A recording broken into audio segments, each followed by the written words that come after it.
یہ آلموسٹ 2010 کی بات ہے جب ہم نے نئی نئی اکیڈمی بنائی.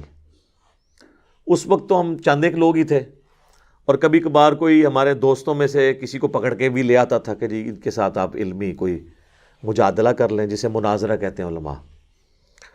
تو وہ ایک دفعہ ایک بھائی ایک شیعہ ذاکر کو لے کے آ گئے اور موضوع طے پایا یا علی مدد کے اوپر.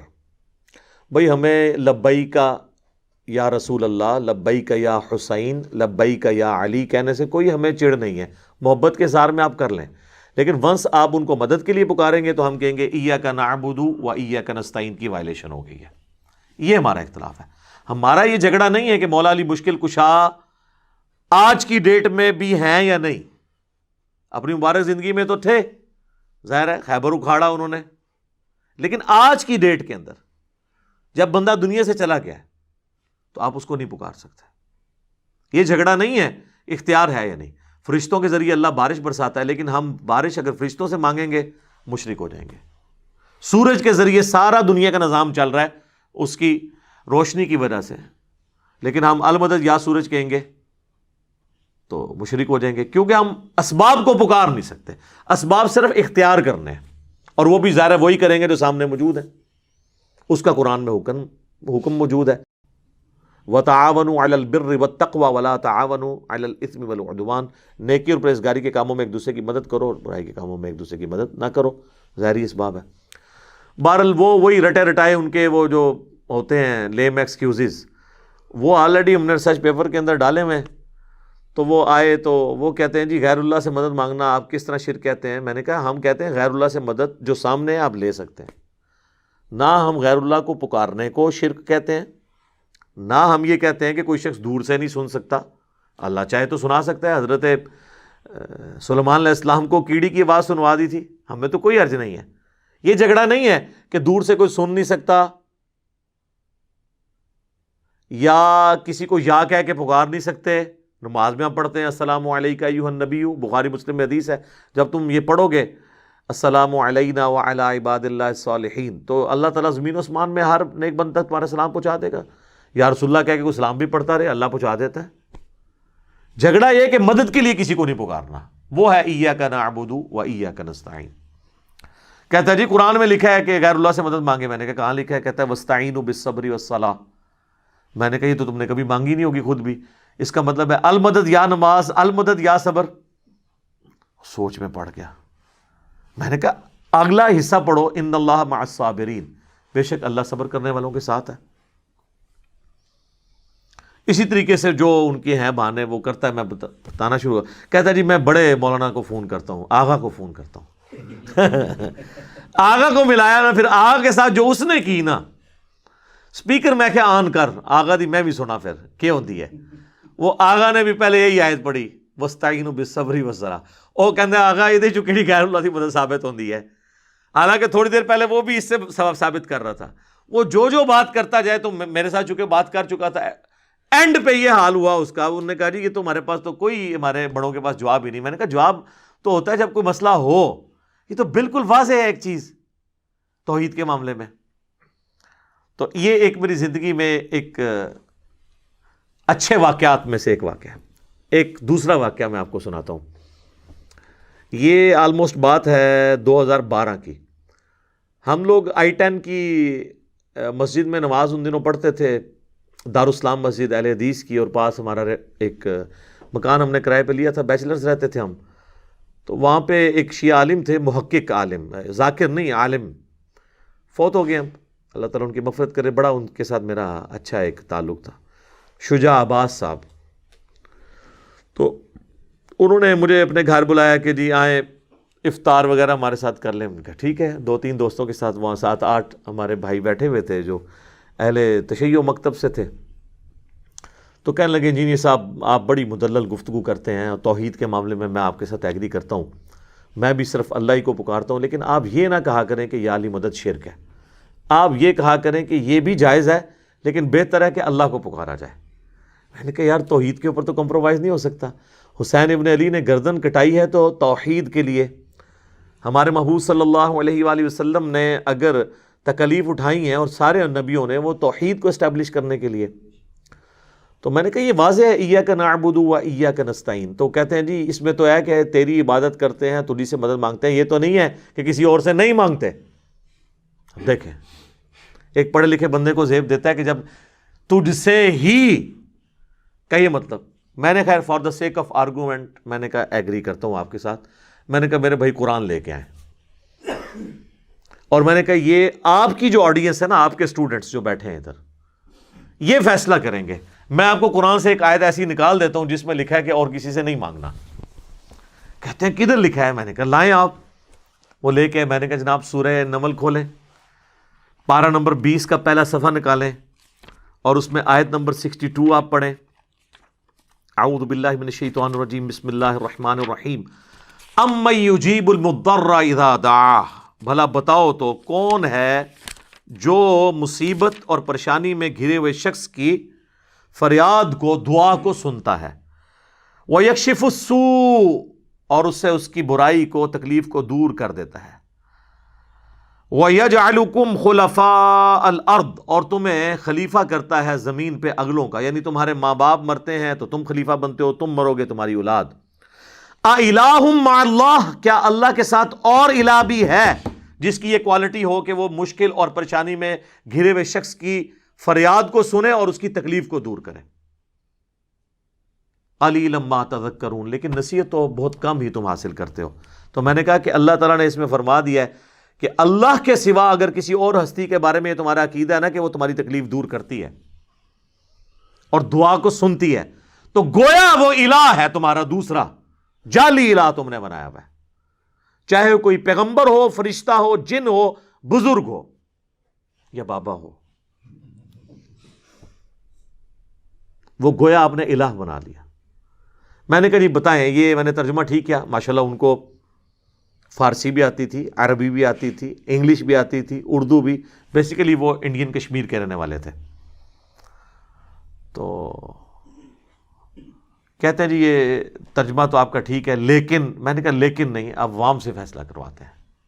لیکن تو اب ختم ہو گیا نا، آیت کے بعد جب ایک واضح بینات میں سے کوئی چیز آ جائے، وہاں جتنے بیٹھے تھے ان کا جی یہ سب آپ کی بات جو ہے نا 100% ٹھیک ہے، اس میں بالکل واضح موجود ہے کہ آپ نے کسی اور کو نہیں پکارنا۔ تو اگر کوئی کہتا ہے یا شیخ عبد القادر جیلانی المدد نعوذ باللہ، تو وہ گویا حضرت عبد القادر جیلانی کو الہ مان رہا ہے، قرآن یہ کہہ رہا ہے۔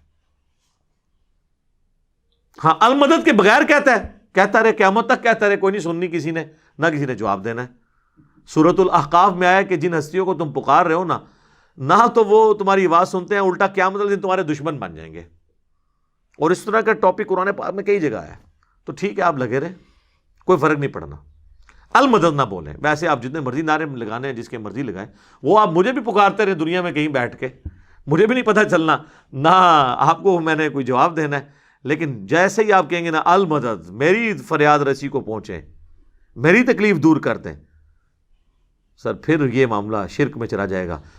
خواہ کسی مرے ہوئے کو پکاریں، خواہ کسی ایسے زندہ کو پکاریں جسے آپ سامنے دیکھ نہیں رہے یا اس سے کمیونیکیٹ نہیں کر رہے۔ ایک تو آپ فون پہ کمیونیکیٹ کر لیں، وہ پھر اسباب میں آ جائے گا، وہ بالکل ٹھیک ہو جائے گا۔ ایک تیسرا واقعہ آپ کو سناتے ہیں، یہ بات ہے 2012 ہی کی۔ ہمارے آفس میں ایک کولیگ تھے، ہم دوسرے کسی آفس میں گئے تو ہم دونوں، تو وہاں پہ ایک دعوت اسلامی کے بھائی تھے، وہاں پہ امامت کرواتے تھے، تو انہوں نے دیکھا ہمیں جب سنت کے مطابق رفع الیدین سے نماز پڑھتے ہوئے، تو انہوں نے کہا یہ نجدی کی طرح یہ کون سے نجدی ہیں جو ہمارے پیچھے نماز پڑھتے ہیں؟ حالانکہ اہل حدیث کے نزدیک تو بریلویوں کے پیچھے نماز نہیں ہوتی، بریلویوں کے نزدیک ان کے پیچھے نماز نہیں ہوتی۔ تو اسی وجہ سے ان کے دل میں ہمارے لیے نرم گوشہ پیدا ہوا، کرتے کرتے انہوں نے ہمیں اپنے گھر دعوت پہ بلا لیا، اور ہم نے موقع غنیمت جانا، ان دنوں ہمیں شوق تھا کہ چلیں لوگوں سے بات کریں، تو گئے تو اسی نیت سے کہ ان کو توحید کی بات کریں گے۔ اس نے آگے سے جال حق نکال لی مفتی احمد یار خان نعیمی صاحب کی، جو ہم نے 1994 میں پڑھی ہوئی تھی۔ اس جال حق میں جتنے شیطانی وسوسے ہیں نا توحید کے خلاف، ان سب کا جواب اس پمفلٹ دعا صرف اللہ ہی سے میں موجود ہے۔ اچھا، وہ جناب گفتگو ہوتے ہوتے کہتا جی قرآن سے کوئی ایسی آیت بتائیں جس میں اللہ تعالیٰ نے نبیوں سے مانگنے کو منع کیا ہو۔ میں نے کہا جی موجود ہے، کہتے جی کدھر؟ میں نے کہا سورۃ المائدہ کی آیت نمبر 75، مل مسیح ابن مریم الا رسول، عیسیٰ ابن مریم تو نہیں تھے مگر ایک رسول ہی، قد خلت من قبلہ الرسل، اور ان سے پہلے بھی کئی رسول گزرے ہیں، وامہ صدیقہ، اور ان کی ماں سچی عورت تھی، بیٹا اولو العزم پیغمبر، 5 پیغمبروں میں سے محمد رسول اللہ، ابراہیم خلیل اللہ، موسیٰ کلیم اللہ، اور نوح صفی اللہ، اور عیسیٰ روح اللہ۔ یہ 5 اولو العزم پیغمبر ہیں جو سورہ الشورى اور سورۃ الاحزاب میں اللہ نے بتائے ہیں۔ کوئی پیغمبر ان کے لیول کا نہیں ہے، ان میں سے ایک عیسیٰ ابن مریم ہے۔ اولو العزم پیغمبر، اور ماں اولیاء کی سردار، پیغمبر کی ماں، کون سا ولی اس کا مقابلہ کر سکتا ہے؟ جس کو اللہ تعالیٰ نے چن لیا، آل عمران کو، ان کے نام پہ صورت ہے۔ ان کے والدہ نے منت مانی تھی نا کہ مجھے ایک بیٹا ملے تو ہیکل سلیمانی، ٹیمپل آف سلیمان کی خدمت کے لیے میں اسے وہاں کے لیے وقف کر دوں گی، وہ مجاور ہوگا وہاں کا، اور وہ درگاہ چلائے گا۔ درگاہ یعنی یہ وہ پیری مریدی والی درگاہ نہیں، توحید والی ہے، جس طرح ہماری بھی یہ دار ارکم ہے، ہم اسے اکیڈمی بھی کہتے ہیں، اور یہ ہماری خانقاہ بھی ہے جہاں پہ ہم توحید کی دعوت پیش کرتے ہیں۔ تو لیکن وہ بیٹی پیدا ہوئی، اللہ نے کہا کہ کوئی بیٹا بھی اس بیٹی جیسا نہیں ہوگا جو ہم نے تجھے بیٹی دی ہے، کیوں کہ اس سے آگے اولاد کو ہم، اور حضرت مریم خود جہان والوں کے لیے نشانی بنی ہے، کیونکہ وہ بغیر خاوند کے ان کو اولاد ہوئی ہے، اس حوالے سے حضرت مریم خود بھی ایک پوری انسانیت کے لیے نشانی ہے اللہ کی۔ پیغمبر نہیں تھی لیکن بہت بڑی اللہ کی نشانی ہے۔ یہ 3 ہی بندے ہیں، حضرت آدم، سیدہ مریم اور عیسیٰ ابن مریم، جن کے ساتھ یہ یونیک کیس ہے۔ آدم کے نہ ماں نہ باپ، اور حضرت مریم کو بغیر خاوند کے اولاد، اور حضرت عیسیٰ علیہ السلام کی ماں تھی، باپ کوئی نہیں تھا۔ اس حوالے سے ان تینوں کی کوئی اور آپ مثال نہیں پیش کر سکتے۔ تو دونوں آگے اللہ فرماتا ہے کان یاکلان الطعام، دونوں کھانا کھانے کے محتاج تھے۔ میں نے کہا دیکھ لو، اللہ تعالیٰ کہہ رہا ہے وہ بھی محتاج تھے، اور کس کے؟ روٹی کے۔ اب آپ نے کہنا ہے پیغمبر روٹی کا محتاج ہو گیا، پھر روٹی کا مرتبہ زیادہ ہو گیا، یہی کہانیاں کرا دینا۔ اچھا جی، وہ اگر چڑیا اڑ سکتی ہے تو بزرگ کیوں نہیں اڑ سکتے؟ تو اڑے نا یار، دکھائیں اڑ کے۔ تو اگلی بات ہے کہ بزرگوں کے ماننے والے تو چڑیا سے افضل ہے نا، اشرف المخلوقات ہے نا، تو ماننے والے کو اڑ کے دکھا دے تو ہم کہہ دیں گے ٹھیک ہے، ورنہ آپ چڑیا سے بھی گئے گزرے ہیں، چڑیا اڑ سکتی ہے۔ یار چڑیا کو اللہ نے کیپیبلٹی دی ہے، انسان کو نہیں دی ہے، اس سے افضلیت غیر افضلیت کا کیا فرق پڑتا ہے؟ تو اللہ فرماتا ہے روٹی کھانے کے محتاج سے۔ انظر کیف نبین لہم الآیات، تم دیکھو ہم اپنی آیات کس طرح کھول کر بیان کرتے ہیں۔ ثم انظر، پھر تم ان کی طرف دیکھو، انا یؤفکون، یہ کہاں گرے جاتے ہیں۔ اللہ فرماتا ہے اس سے زیادہ میں کیسے سمجھاؤں کہ روٹی کا محتاج کوئی ہو اور اس کو یہ مشکل کشا بنائے بیٹھے ہیں۔ دیکھو ہم آیات کھول کے بیان کرتے ہیں اور ان کا گیر الٹا ہی لگا ہوا ہے۔ اگلی بات، قل اتعبدون من دون اللہ، اے نبی ان کرسچن سے کہو اللہ کو چھوڑ کر عیسیٰ اور ان کی ماں، ان کو تم ان کی عبادت کر رہے ہو۔ ما لا یملک لکم ضرا ولا نفعا، جو نہ مالک ہیں تمہارے کسی نقصان کے نہ کسی نفع کے۔ میں نے کہا دیکھ لو یہاں پہ آ گیا، کہتا تو ہم تو نبی الاسلام کی یا بزرگوں کی عبادت نہیں کرتے، یہاں تو آیا تھا عبادت کرتے ہو ایسے کی۔ تو عیسائیوں کو اللہ نے اس لیے کہا ہے کہ وہ عبادت کرتے تھے، ہم تو نبی الاسلام کو اللہ کا بندہ مانتے ہیں اور نماز میں عبدہ و رسول پڑھتے ہیں۔ میں نے کہا نا، پرانیاں گلاں، پرانے بہانے، پرانے بزرگ، اگے پڑھ، ما لا یملک لکم ضرا ولا نفعا، عیسیٰ اور ان کی ماں نہ تمہارے کسی نفع کے مالک ہے نہ نقصان کے۔ میں نے کہا عبادت کرنا چھوڑ، نہ کر عبادت۔ اللہ تو یہ کہہ رہا ہے کہ عیسیٰ مشکل کشا ہے ہی نہیں، ان کی ماں ہے ہی نہیں، نہ وہ کسی کو نفع دے سکتے ہیں نہ نقصان۔ ساتھ ہی چپ کر گیا وہ بندہ، کیوں کہ جال حق میں صرف پہلے وسوسے کا جواب تھا، دوسرے کا ان کے پاس بھی نہیں تھا، اس لیے اس نے بڑے کانفیڈنس سے جواب دے دیا کہ میں فوراً کہا، اور میں پہلے ہی سوچ رہا تھا کہ جب میں آیت پڑھوں گا تو آگے یہ کہے گا۔ سر مجھ سے زیادہ کون بریلویت جانتا ہے؟ 31 سال تھوڑا شرک پھیلایا ہم نے، ٹھیک ہے، لیکن آپ دیکھ لیں حضرت عمر 6ویں نمبر پہ آئے ہیں، یعنی مسلمان ہوئے 6 سال بعد 40ویں نمبر پہ ترقی کر کے دوسرے نمبر تک پہنچ گئے۔ تو 6 سال تک مسلمان نہیں ہوئے، لیکن جب بات سمجھ آئی ہے نا پھر جناب آپ دیکھ لیں، پھر انہوں نے لحاظ نہیں کیا کسی کا۔ تو میں نے کہا دیکھ، ایک تو یہ مسئلہ حل ہوا، اور دوسرا دیکھ تجھے یہ پٹی پڑھائی گئی تھی کہ بت من دون اللہ ہوتے ہیں، اور اولیاء اللہ اور انبیاء کو ہم من دون اللہ نہیں کہہ سکتے۔ تو دیکھ یہاں پہ اللہ نے عیسیٰ اور ان کی ماں کو بھی کہا ہے قل اتعبدون من دون اللہ، اللہ کو چھوڑ کر یہ ہستیاں۔ تو من دون اللہ پیغمبر بھی ہو سکتے ہیں جب کہ ان کو اللہ کے مقابلے پر کھڑا کیا جائے۔ اچھا، اس میں پیغمبروں کا قصور نہیں ہے، ویسے ہم بھی مانتے ہیں کہ وہ اللہ کی پارٹی ہیں، حزب اللہ ہیں پیغمبر، اور جو شیاطین ہیں وہ اور ان کے فالورز وہ حزب الشیطان ہیں، ان معنوں میں وہ اللہ کی پارٹی ہیں۔ لیکن جب توحید کا معاملہ آئے گا نا، پھر جو پیغمبر بھی سامنے کھڑا کیا جائے گا نا، تو پھر اللہ تعالیٰ اس چیز کا بھی لحاظ نہیں کرے گا۔ اور سورۃ المائدہ کی آپ آیت نمبر 17 میں دیکھیں نا، اللہ تعالیٰ فرماتا ہے لَقَدْ كَفَرَ الَّذِينَ قَالُوا إِنَّ اللَّهَ هُوَ الْمَسِيحُ ابْنُ مریم، بے شک وہ کفر کر رہے ہیں جو کہہ رہے ہیں کہ عیسیٰ ابن مریم ہی اللہ ہیں۔ قُلْ فَمَن يَمْلِكُ مِنَ اللَّهِ شَيْئًا، اے نبی تم فرماؤ کہ اللہ کا کوئی کیا بگاڑ لے گا، ان اراد ان یہلک المسیح ابن مریم، اگر اللہ ہلاک کر دے عیسیٰ ابن مریم کو، وامہ اور اس کی ماں کو، ومن فی الارض جمیعا اور جتنے زمین میں آباد ہیں سب کو موت دے دے، موت بھی نہیں، موت پھر بھی تھوڑا سوفسٹیکیٹڈ لفظ تھا، ہلاک کر دے، یعنی تم کہہ رہے ہو عیسیٰ اللہ ہے تو اللہ چاہے تو عیسیٰ کو ہلاک کر دے۔ اچھا، غصہ عیسائیوں پہ ہے اور ذکر کس کا ہو رہا ہے؟ تو وہ مولانا اسحاق رحمہ اللہ کی بات مجھے یاد آئی، وہ اکثر کہتے تھے او پائی جدو توحید بیان کریں گے گستاخی آپ ہی ہو جاتی ہے آٹومیٹیکلی، جدو توحید بیان ہوئے گی، جب توحید بیان ہوگی تو گستاخی آٹومیٹیکلی ہو جائے گی۔ یہاں پہ دیکھ لیں اللہ نے توحید بیان کی ہے اور ان کے زوم میں گستاخی آٹومیٹیکلی ہو گئی ہے۔ غصہ تھا عیسائیوں پر، اللہ نے کہہ دیا اگر اللہ عیسیٰ کو ہلاک کر دے، اس کی ماں کو، سب کو، اللہ کا کوئی کیا بگاڑ سکتا ہے، اس کا فیصلہ ہے۔ غصہ عیسائیوں پہ، لیکن ظاہر ہے جب پیغمبروں کو اللہ کے مقابلے پہ کھڑا کیا جائے گا پھر اور کوئی ذریعہ نہیں ہے سمجھانے کا۔ ان سے ہوتا تو یہ کہتے یار یہ کس طریقے سے گفتگو ہو رہی ہے۔ وَلِلَّهِ مُلْكُ السَّمَاوَاتِ وَالْأَرْضِ، اور اللہ ہی کے لیے ہے بادشاہت آسمانوں کی اور زمین کی، وَمَا بَيْنَهُمَا اور جو کچھ ان کے درمیان ہے، يَخْلُقُ مَا يَشَاءُ وہ جو چاہتا ہے پیدا کرتا ہے۔ ہائے ہائے، اللہ نے کہا وہ جو مرضی پیدا کرے، عیسیٰ بھی ایک اس کا بندہ ہے، اس نے پیدا کر دیا، اربوں مخلوقات اس نے پیدا کی ہیں، اس میں سے ایک عیسیٰ بھی ہے، جو چاہتا ہے پیدا کرتا ہے۔ واللہ علی کل شیء قدیر، اللہ تعالیٰ ہر چیز کے اوپر قادر ہے۔ بہرحال یہ پھر جو ہمارے بریلوی بھائی تھے نا، یہ بھی لاجواب ہوئے۔ یہ آپ کو میں نے تیسرا واقعہ سنایا۔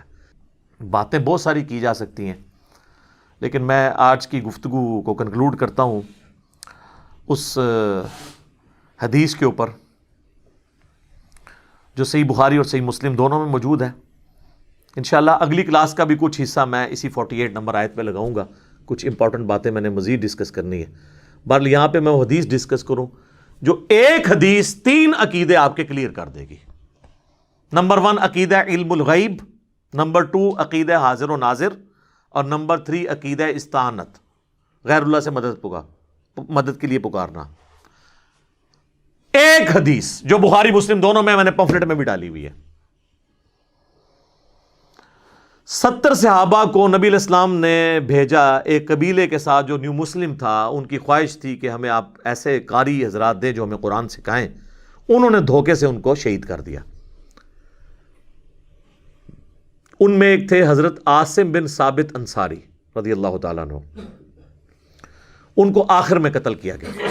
جب وہ شہید ہونے لگے نا تو انہوں نے اس وقت ایک دعا کی، وہ الفاظ تھے اے اللہ ہمارے نبی کو ہمارا پیغام پہنچا دے کہ ہم ان کے دین پر قائم ہیں اور ہم اپنے رب سے مل رہے ہیں اس حال میں کہ ہم اپنے رب سے راضی ہیں اور ہمارا رب ہم سے راضی ہے، ہمارے حال کی خبر ہمارے نبی کو کر دینا۔ اور صحیح بخاری کے الفاظ ہیں، نبی علیہ السلام مسجد نبی میں بیٹھے ہوئے ہیں اور آپ علیہ السلام پہ غم کی کیفیت ہے، اور آپ کہتے ہیں کہ تمہارے ساتھیوں کو ظلماً شہید کر دیا گیا، دھوکے سے لے گئے تھے قرآن کی تعلیم کے لیے اور راستے میں مار دیا۔ تو اور بخاری مسلم میں آتا ہے نبی علیہ السلام نے کتنے دن تک قنوت نازلہ بھی پڑھی تھی 70 قاریوں کے قتل ہونے کے اوپر۔ یار اتنی محنت سے 70 بندے تیار کیے، یہ اس زمانے کی بات ہے جب چند گنتی کے لوگ تھے جو حضور کے ساتھ تھے، تو اس میں 70 تو بہت بڑا فگر تھا۔ تو تمہارے بھائیوں نے، مجھے جبرائیل نے خبر دی ہے کہ تمہارے بھائیوں نے مرتے مرتے یہ دعا کی ہے کہ اے اللہ ہمارے نبی کو ہمارے حال کی خبر کر دینا، ہم اپنے رب سے مل رہے ہیں اس حال میں کہ ان کے دین پر قائم ہے، تاکہ ہمارے نبی کو تسلی رہے کہ ہم نے آخری وقت تک حضور کا دین نہیں چھوڑا۔ اتنی بڑی آزمائش میں ایک ایک بندہ ہماری آنکھوں کے سامنے قتل ہوا ہے، اور آخر میں مر رہا ہوں اور میں بھی اپنی جان دے رہا ہوں، لیکن حضور کے دین نہیں ہم نے چھوڑا، ہمارے نبی کو ہمارا یہ پیغام پہنچا دینا۔ اور اس حال میں کہ ہم اپنے رب سے راضی ہیں اس تکلیف میں بھی، اور ہمارا رب ہم سے راضی۔ وہی یا ایتھا النفس المطمئنہ ارجعی الی ربک راضیۃ مرضیہ فادخلی فی عبادی وادخلی جنتی۔ تو نبی علیہ السلام فرماتے ہیں کہ جبرائیل میرے پاس آیا، انہوں نے مجھے یہ خبر دی ہے۔ سر اس حدیث سے یہ پتہ چل گیا کہ نبی علیہ السلام جب دنیا میں بھی موجود تھے اس وقت بھی صحابہ ڈائریکٹ رسول اللہ کو مدد کے لیے پکارتے نہیں تھے، بلکہ کہا اے اللہ ہمارے نبی کو ہمارا پیغام پہنچا دینا۔ ان کا یہ عقیدہ نہیں تھا علم الغیب والا۔ دوسرا، ان کا یہ عقیدہ بھی نہیں تھا کہ نبی علیہ السلام یہاں موجود ہیں، تو وہ کہہ رہے ہوتے کہ حاضر و ناظر ہیں، جس طرح یہ کہتے ہیں کہ قبر اطہر کے اندر موجود ہے لیکن وہاں بیٹھ کے دیکھ رہے ہیں ہم سب کو۔ ان کا عقیدہ نہیں تھا کہ مسجد نبوی میں بیٹھے ہوئے اور وہاں بیٹھ کے ہمیں دیکھ رہے ہیں، ورنہ وہ کہتے یا رسول اللہ دیکھ لیں، ہم جان دے رہے ہیں، اے اللہ ہمارے نبی کو بتا دینا۔ ان کا یہ بھی عقیدہ تھا کہ اللہ بتائے گا تو پتہ چلے گا۔ نہ حضور یہاں پہ حاضر و ناظر ہیں، نہ علم غیب ہے، اور نہ انہوں نے حضور سے مدد مانگی، مدد بھی اللہ ہی سے مانگی۔ اور آپ دیکھیں انہوں نے یہ بھی نہیں کہا کہ اے جبرائیل ہمارے نبی کو خبر دے دینا، جبرائیل کو بھی مدد کے لیے نہیں پکارا۔ لہٰذا ہم یہ کہتے ہیں یہ جو نعت ہے نا، فرشتوں یہ پیغام دے دو کہ خادم تمہارا صحیح آ رہا ہے، یہ بھی شرک کے الفاظ ہیں۔ فرشتوں کو آپ کوئی پیغام نہیں دے سکتے۔ وہ ٹھیک ہے سنن نسائی میں حدیث ہے کہ زمین میں کچھ فرشتے سیاحت کرتے ہیں، میرے امتیوں کا سلام مجھ تک پہنچاتے ہیں، جو ہم پڑھتے ہیں السلام علیکہ ایھا النبی نماز میں، لیکن ان کی ڈیوٹی اللہ نے لگائی ہے، آپ نے فرشتوں کو نہیں پکارنا۔ یہ اسی طریقے سے ہے کہ اے میکائیل بارش برسا دے کہ گرمی کا موسم قریب آ رہا ہے، اے وہی ہے، ایک کہانی شریف ہی ہے، ٹھیک ہے۔ تو نہ جبرائیل کو پکار سکتے ہیں نہ میکائیل کو پکار سکتے ہیں۔ اللہ تعالیٰ توحید کے معاملے میں تو کسی کو اپنے ساتھ برداشت کرنے کے لیے تیار نہیں، ناٹ ایٹ آل۔ تو یہ حدیث میں اکثر کہتا ہوں کہ یہ ایک حدیث 3 عقیدے کلیئر کرتی ہے: علم الغیب کا عقیدہ، حاضر و ناظر کا عقیدہ، اور غیر اللہ کو مدد کے لیے پکارنے کا عقیدہ۔ تینوں کے تینوں عقیدے جو انہوں نے فراڈ پہ مبنی ہیں ان کے، اور جو جائز اس کی صورتیں وہ ہم مانتے ہیں۔ اس پہ آپ علم الغیب پہ میں نے 2 لیکچر دیے ہیں، مسئلہ 6A اور 6B۔ 6A علم الغیب سے متعلق ہے، 6B کشف الہام اور خوابوں سے متعلق، مسئلہ نمبر 7 حاضر و ناظر سے متعلق ہے، اور استانت کے اوپر مسئلہ نمبر 3 ہے، اور اسی پہ ریسرچ پیپر نمبر 3 ہے، دعا صرف اللہ ہی سے۔ تو میری تو خواہش تھی کہ آج یہ گفتگو مکمل ہو جاتی، لیکن ابھی بھی کچھ چیزیں ہیں وہ انشاءاللہ میں اگلی دفعہ ڈسکس کروں گا۔ اللہ تعالیٰ سے دعا ہے جو حق بات میں نے کہی اللہ تعالیٰ ہمارے دلوں میں راسخ فرمائے۔ اگر جذبات میں میرے منہ سے کوئی غلط بات نکل گئی تو اللہ تعالیٰ ہمارے دلوں سے اسے محو کر دے، دھو دے، ہمیں معاف بھی فرما دے، ہمیں کتاب و سنت کی تعلیمات پر عمل کر کے دوسرے بھائیوں تک پہنچانے کی توفیق عطا فرمائے۔ سبحانک اللہم و بحمدک، اشہد ان لا الہ الا انت، استغفرک و اتوب الیک، وما علینا الا البلاغ المبین۔ جزاکم اللہ خیرا۔